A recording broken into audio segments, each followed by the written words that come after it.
एनजीकॉन academy students, और equilibrium की basics करने के बाद अब हम आएंगे इक्विलिब्रियम के सवालों पे। ठीक है, तो इक्विलिब्रियम जो है, जैसा कि हमने पढ़ा है, वो दो कंडीशंस पे बेस्ड है। पहली कंडीशन जो है वो ये है कि नेट फोर्सेस का होना ज़रूरी है, और दूसरी कंडीशन ये है कि नेट टॉर्क्स का होना ज़रूरी है। और इन दोनों पे कुछ सवालात आते हैं। एग्जाम्पल देके जाता हूं ताकि आप लोगों को पता हो कि हम क्या पढ़ने लगे।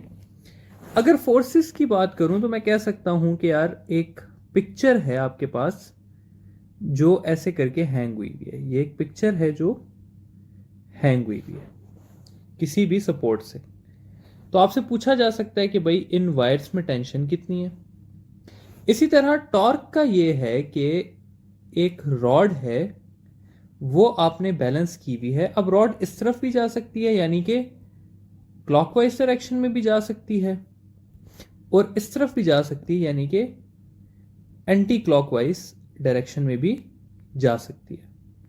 तो बेसिकली मतलब क्या है कि यहां पर फोर्सेस आपके पास जीरो हो रही है, यानी कि टेंशन जो है वो आपकी फोर्स वेट को बैलेंस कर रही है। यहां पर आपकी क्लॉकवाइज और एंटी क्लॉकवाइज टॉर्क बैलेंस हो रही है। तो गर्ज ये कि दोनों से आपके पास सवाल आ सकते हैं। सबसे पहले जरा लीनियर वाले टॉपिक को लेकर आगे चलते हैं। तो अगर मैं लीनियर मोमेंटम की बात करूं, सॉरी लीनियर इक्विलिब्रियम की, तो लीनियर इक्विलिब्रियम के सवालों में जो एक मेन चीज है वो आपके पास क्या है कि नेट फोर्सेस का होना क्या है, जीरो होना जरूरी है।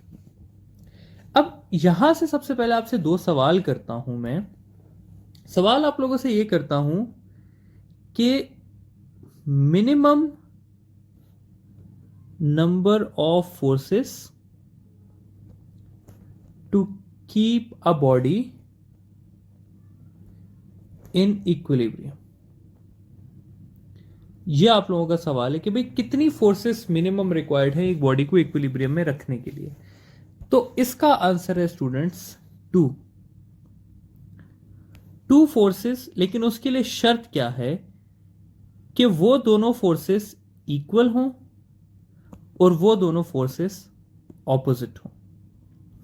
यानी कि अगर मैं इस तरह से कंसिडर कर लूं कि एक बुक जो है वो पड़ी हुई है एक टेबल पे, तो बुक अपना जितना वेट लगाएगी उतनी ही टेबल उसके ऊपर नॉर्मल फोर्स लगाएगी। ठीक है, तो ये है आपके पास क्या, ये दोनों फोर्सेस को अगर आप देखें तो वेट और नॉर्मल इक्वल भी हैं और ऑपोजिट भी हैं, यानी कि इनके बीच का एंगल कितना है, 180 degree.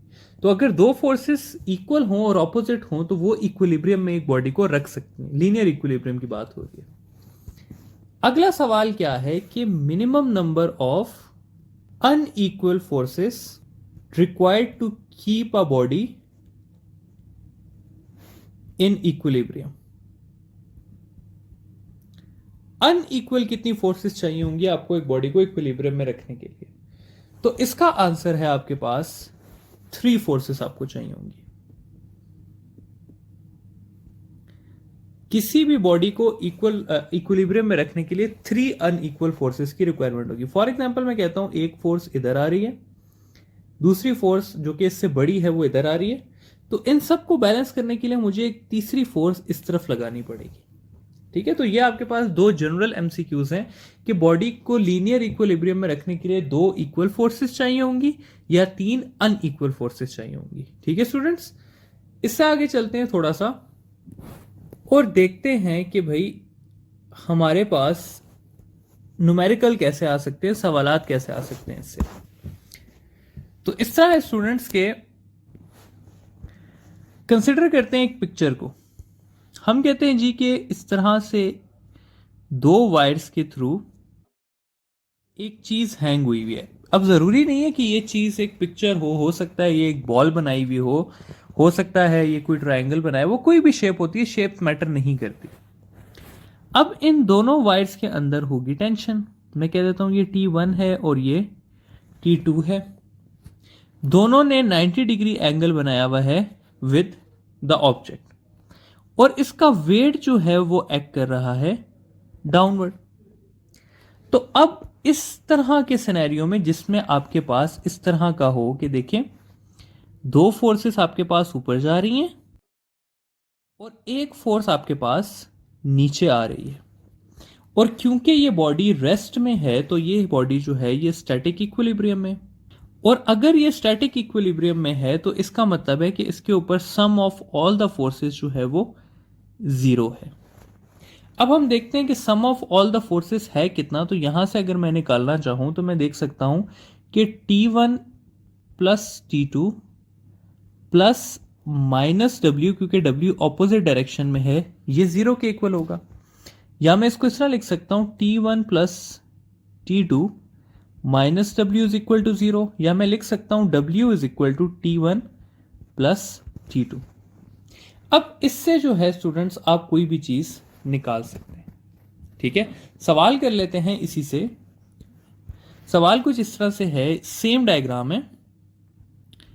An object of let's say 100 Newton is hanged from 2 wire system. Each wire is identical to other and makes an angle of 90 degree with horizontal. तो फाइंड कर लें tension in first wire and tension in second wire.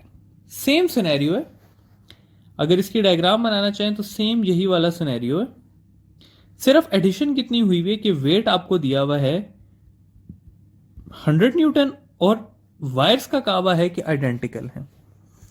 अगर students wire identical हैं तो ये हो जाएगा T1 is equal to T2 is equal to T, क्योंकि आइडेंटिकल है।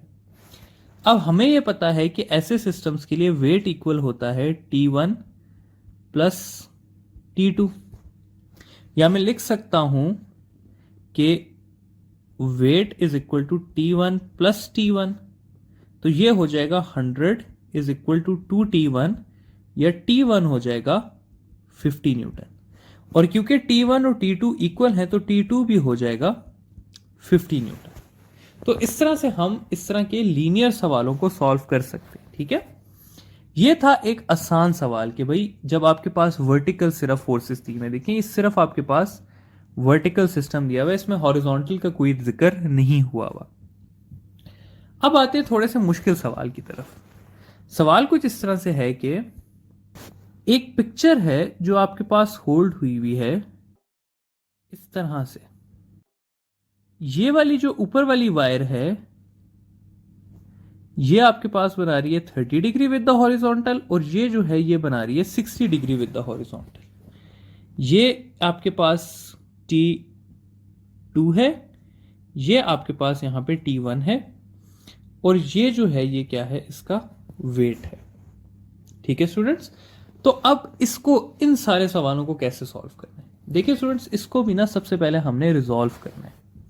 हमें पता होना चाहिए कि x पे कौन सी फोर्सेस हैं, y पे कौन सी फोर्सेस है। सबसे पहली कंडीशन ये कि ये बॉडी स्टैटिक इक्विलिब्रियम में है, तो इसका ये मतलब है कि इसकी नेट फोर्सेस x एक्सिस की भी जीरो हैं और इसकी नेट फोर्सेस y एक्सिस की भी क्या हैं, जीरो हैं। सबसे पहले हम जरा एक्सिस को निकाल लेते हैं। कैसे, देखिए स्टूडेंट्स, सबसे पहले मैं कहता हूं कि ये आपके पास T1 है, ये जो है ये आपके पास T2 है, ये आपके पास T1x और ये T1y हो गया, जबकि ये जो है ये आपके पास T2x हो गया और ये T2y हो गया, और वेट जो है वो आपका डाउनवर्ड्स डायरेक्टेड है। तो देखें यही आपके पास सेम ऊपर वाली डायग्राम है, लेकिन थोड़ी सी इसके अंदर चेंजेस हैं। बल्कि मैं इसको ऐसे ड्रॉ नहीं कर सकता, मुझे इसको ऊपर की साइड पर ड्रॉ करना पड़ेगा क्योंकि एंगल ऊपर की तरफ है। तो ये आपके पास T2x हो गया, ये T2y हो गया, यहां पर दूसरा आपके पास T1y हो गया, सॉरी T1xy हो गया, और ये हो गया T1x। अगर मैं इसे सेपरेट सेपरेट करके ड्रॉ करूं तो ये इस तरह से आपके पास बन जाएगा कि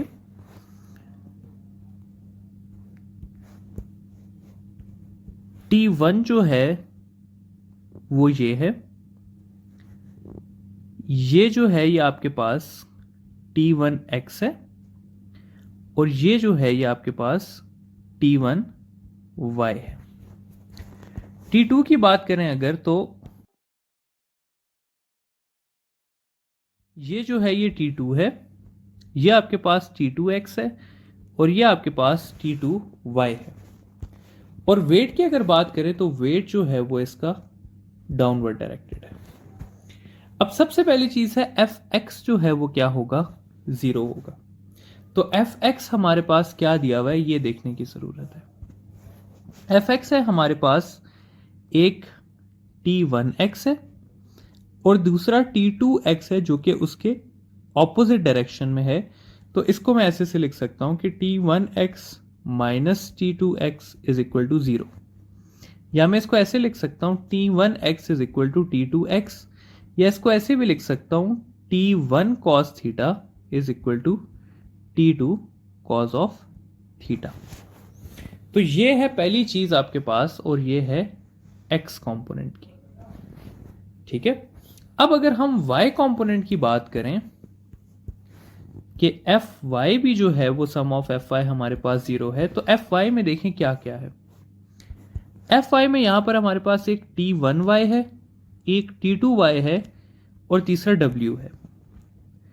T1y और T2y जो है वो ऊपर की तरफ जा रहा है, जबकि w जो है वो नीचे की तरफ आ रहा है। तो इक्वेशन में इसकी कुछ इस तरह से बना सकता हूं कि सम ऑफ fy जो है यानी कि T1y plus T2y minus w जो है वो 0 के इक्वल है, या मैं लिख सकता हूं कि w जो है वो T1y प्लस T2y के इक्वल है, या मैं लिख सकता हूं कि w जो है वो T1 sine theta plus T2 sine theta के इक्वल है। तो ये आ गई आपके पास किसकी, y एक्सिस की इक्वेशन। अब स्टूडेंट्स आपके लिए कभी भी ऐसा सवाल नहीं आता कि आपसे x और y दोनों साथ पूछे जाएं, ठीक है, क्योंकि वो एक बहुत लंबा सवाल बन जाता है जो कि एंट्री टेस्ट के स्कोप से बाहर हो जाता है। आप लोगों से कैसे सवाल पूछे जाते हैं वो मैं आप लोगों को बताता हूं। कंसिडर करें एक सवाल कि 2 wires having tension 10 Newton and 20 Newton makes an angle of 60 degree and 30 degree with a horizontal. An object is suspended from it. What is the weight of object? तो वेट आपने फाइंड करना है, tension आपको दी हुई है। अब देखें wait के लिए आप Fy वाला इक्वेशन लेंगे या आप Fx वाली इक्वेशन लेंगे। तो इसका आंसर है कि वेट क्योंकि y कंपोनेंट है तो आप Fy वाली इक्वेशन लेंगे। Fy वाली इक्वेशन थी क्या हमारे पास, Fy वाली इक्वेशन थी कि W is equal to T1 sine theta plus T2 sine theta. तो W के लिए आ जाएगा मेरे पास 10 साइन 60 प्लस 20 साइन 30। ये हो जाएगा मेरे पास 10 0.8 प्लस 2 0.5, और ये इसका आंसर आ जाएगा अप्रॉक्सीमेटली 18 न्यूटन। ठीक है, तो ये हो जाएगा आपके पास आंसर। तो ये अगर ये तभी आ सकता है जब आपके पास एक्स और वाई कंपोनेंट की नॉलेज होगी। एक और सवाल कर लेता हूं आप लोगों से। सवाल कुछ इस तरह का है कि सेम वायर्स हैं, 30 डिग्री और 60 डिग्री एंगल बना रही हैं, एक ऑब्जेक्ट सस्पेंडेड है। आप लोगों को मैं कह देता हूं कि इस ऑब्जेक्ट का वेट जो है वो 200 न्यूटन है, जबकि ये वाली जो वायर है ये 100 न्यूटन टेंशन बर्दाश्त कर रही है। तो T2 आपके पास कितनी होगी, यह आपके पास सवाल है। तो अगेन आपको क्योंकि वेट दिया हुआ है तो आप वेट के थ्रू जा सकते हैं। वेट हमारे पास है T1 sine theta plus T2 sine theta, 200 आ गया वेट। T1 है आपके पास 100, साइन 60 आ गया, प्लस T2 और साइन 30 आ गया। ये हो जाएगा आपके पास 200, साइन 60 होता है 0.8, तो 100 इंटू 0.8 80 हो गया, और ये हो गया आपके पास हाफ T2। ये 80 उधर जाएगा तो ये 120 बन जाएगा, तो 120 इक्वल हो जाएगा हाफ T2 के, या T2 इक्वल हो जाएगा 240 न्यूटन के। तो यानी कि T2 की टेंशन कितनी है, 240 न्यूटन से। ठीक है, तो इस तरह के सवाल आप लोगों से पूछे जा सकते हैं लीनियर इक्विलिब्रियम के, कि अगर कोई बॉडी बैलेंस्ड है, रेस्ट पे है, तो टेंशंस कितनी है, वेट्स कितने हैं, एक्सेट्रा एक्सेट्रा। अब हम जाते हैं रोटेशनल इक्विलिब्रियम के सवालों पे।